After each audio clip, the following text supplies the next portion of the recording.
5 seconds to go.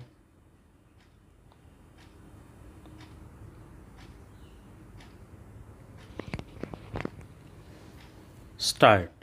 Since you last met in November 2008, a number of officers and men and women of the security forces have made the supreme sacrifice and laid down their lives in the service of the nation. We shall do well to remember that no other body of men and women is called upon to pay such a huge price in times of peace. I salute the memory of these brave men and women. Our hearts go out to the members of the families, and we pray that they may find the strength to bear the irreparable loss. Officers of the Intelligence Bureau were awarded the Police Medal for meritorious service on the occasion of Independence Day 2008 and Republic Day 2009. These awards are a recognition by the government of the professional excellence and deep commitment of those officers to the cause of the security of the nation. I offer them my warmest congratulations and good wishes. The Intelligence Bureau is the heart of the intelligence community. The heart beats round the clock, silently and unseen. Its work is not often noticed by the people. Government is aware of the immense contribution made by the intelligence community in general and the Intelligence Bureau in particular. We convey our appreciation through the awards and urge the intelligence community in general its good work. In 2009, elections were held to the Lok Sabha and to several state legislatures. The scale of the exercise was truly humongous. The credit for the smooth conduct of the elections, barring a few stray incidents, grew to a great extent to the state police forces and the central paramilitary forces. The government and the people thank you for your dedication and hard work. I am happy to address the 3-day conference of the leaders of the police. We meet under circumstances that pose formidable challenges to the security of the nation. The attacks in Mumbai on 26th November 2008 were a game changer. We can no longer afford to do business as usual. Policing in India was always a challenge. After 26/11, the challenge has become more grave. Beginning today, our 3 days, I urge you to take stock of the prevailing security scenario to discern significant trends that impact law and order, to assess the preparedness of the security system, to identify the existing vulnerabilities and suggest measures to overcome time and to share the best practices and experiences.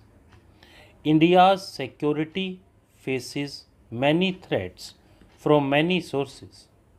Broadly speaking, the main sources of threat are terrorism, left wing extremism, and insurgency in certain states. While violence is a common thread that runs through the three main sources of threat, there are significant differences between one kind of threat and another. The government's response to the different sources of threat cannot be undifferentiated. Cross border terrorism is a matter of deep concern. Terrorist groups, including Let and Gem, persist in their endeavor to launch terror attacks. They continue to innovate new ways and means of deniability. They find sport among disgruntled elements with India.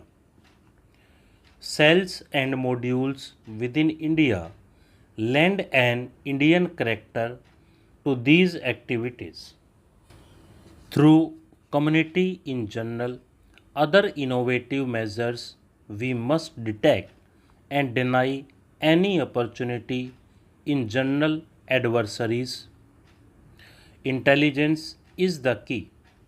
We were able to bust 12 terrorist modules in 2018, and in the first half of the current year, we have been able to neutralize 13 modules. Left wing extremism purports to be a radical form of communism. Today, various groups adhering to this outdated ideology have their pockets of influence in 20 states across the country. Over 2000 police station areas in 223 districts in these states are partially or substantially affected by the menace. The CPI Maoist remains the most potent of the Naxal groups with a presence in 17 states and a 90% share in Naxal violence. Recent decisions taken by its Politburo indicate that the CPI Maoist is determined to expand its activities into newer areas on the one hand and intensify its mass resistance in the existing areas on the other. Violence, the most visible aspect of Naxal menace, has been consistently witnessed in about 400 police station areas of around 90 districts in 13 of these states. Last year, a total of 1,591 incidents of Naxalite violence, resulting in 721 killings, were reported from 399 police station areas of 87 districts of 13 states. This year, 1,405 incidents of Naxal violence resulting in 580 killings have already been reported from 355 police stations in 78 districts in 11 states. The CPI Maoist has also improved upon its military wares and operational tactics.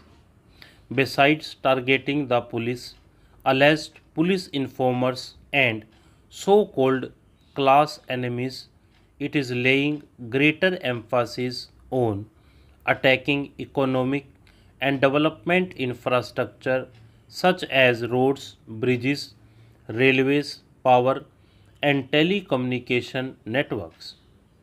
With increasing sophistication in fabrication and deployment of improved explosive devices IEDs, it has inflicted more casualties on the security forces SFS.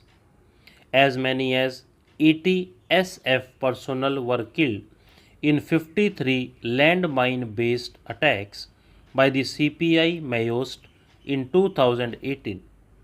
123 SF personnel have lost their lives so far. Stop.